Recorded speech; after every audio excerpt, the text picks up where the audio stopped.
Hey everybody, welcome back to my YouTube channel. And today we're going to talk about something everybody hears about, but not really many people really understand. We're going to talk about schizophrenia. There are so many different kind of myths regarding this schizophrenia. So many misunderstandings and a lot of unnecessary fear surrounding this disorder. So in this video, I'm breaking down the misconceptions, the real symptoms, and the treatments in a simple, clear way. Let's get into it. Misconception number 1. People with schizophrenia have multiple personalities. This is the biggest misunderstandings there is about schizophrenia. A lot of people think schizophrenia is the same thing as having multiple personalities, and that's simply not true at all. Schizophrenia, it has nothing to do with switching identities. That's completely different disorder. That is called dissociative identity disorder. Schizophrenia instead involves things like disorganized behavior, things that might not look real or unpredictable, but they're not personality switching. They're symptoms of the brain struggling to organize thoughts correctly. Now, let me show you an example.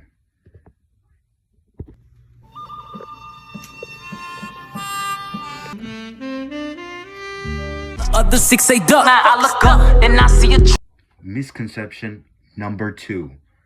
People with schizophrenia are violent or dangerous. This is super common, and it's also really harmful.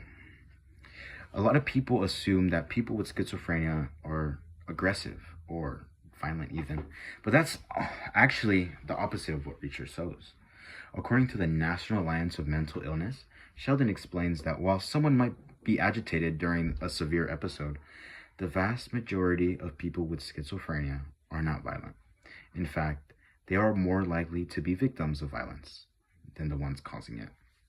A lot of scary behavior people might imagine comes from fear, not aggression. If someone is hallucinating, meaning they're seeing or hearing something that isn't real, they might be confused, scared, or unsure really how to react. But that does not make them inherently dangerous. Let me show you an example.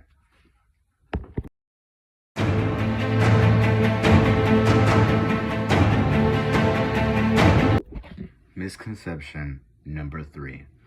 People with schizophrenia can't live normal lives. This is yet another myth that makes the stigmatization of schizophrenia even worse. People assume schizophrenia means you can't have or handle relationships, jobs, or you can't be by yourself, independent. But that's really not true. The Columbia Mental Health published an article in 2025 explaining that many people with schizophrenia go on to build meaningful, stable, and fulfilling lives when they have access to support like therapy and treatments. With the right care, people with this disorder can have careers, can start building families, and have really strong relationships and in community involvement just like anybody else. So no, schizophrenia does not mean your life is over at all. It means you need support, not judgment. So, now that we covered the myths, let's talk about what schizophrenia actually is. There are a few major categories of symptoms that they have. These are the hallmark symptoms. Symptom number 1, delusions. Delusions are strong beliefs that someone holds when they aren't really true. For example, they might misinterpret normal events and think someone is watching them or trying to harm them.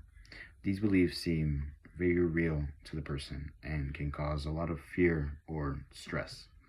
Delusions can lead to changes in behavior because the person is reacting to something that feels real to them. Let me show you an example.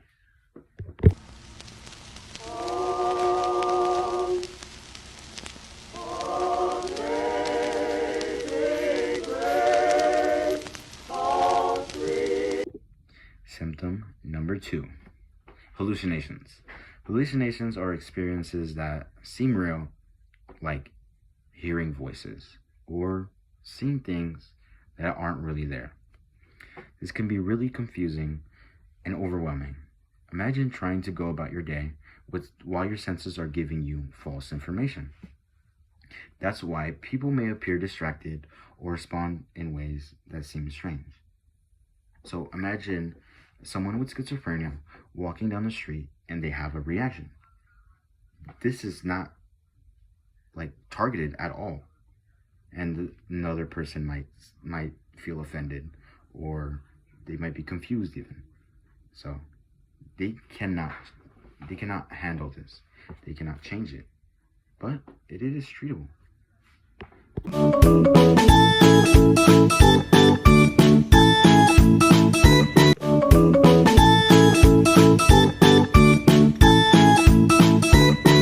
Symptom number 3. Another hallmark symptom is disorganized thinking and speech. This is when thoughts can get jumbled up or tangled, making it really difficult for someone to speak or stay focused. This isn't the same as being out of it, and it's a neurological symptom that affects communication and concentration. Let me show you an example. What do you think you're gonna get for Christmas this year?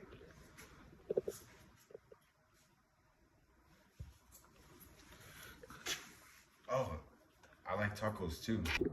Now that we talk about hallmark symptoms about schizophrenia, let's now compare schizophrenia from other disorders. Schizophrenia often gets mixed up with mood disorders or dissociative disorders, but it's actually very different. In disorders like depression or bipolar disorder, a person might experience psychosis only when their emotions become extremely intense, like during a severe depressive or manic episode.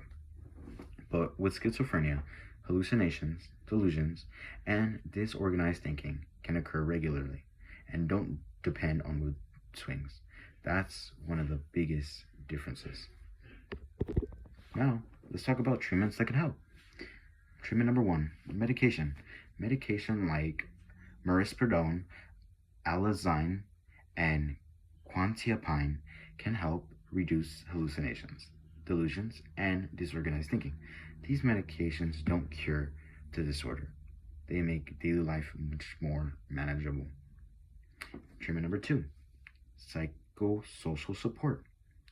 This includes things like therapy, social skills training, and family education. Basically, the goal is to help someone understand their symptoms, learning coping skills, and improve communication. Number 3, support services. This is a huge part of the treatment.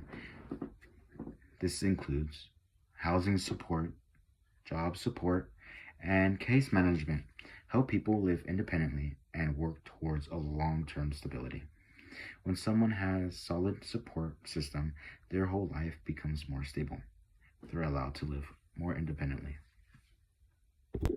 So to wrap up everything, schizophrenia is a real, treatable disorder, but it's surrounded by misconceptions and makes life harder for the people living with it.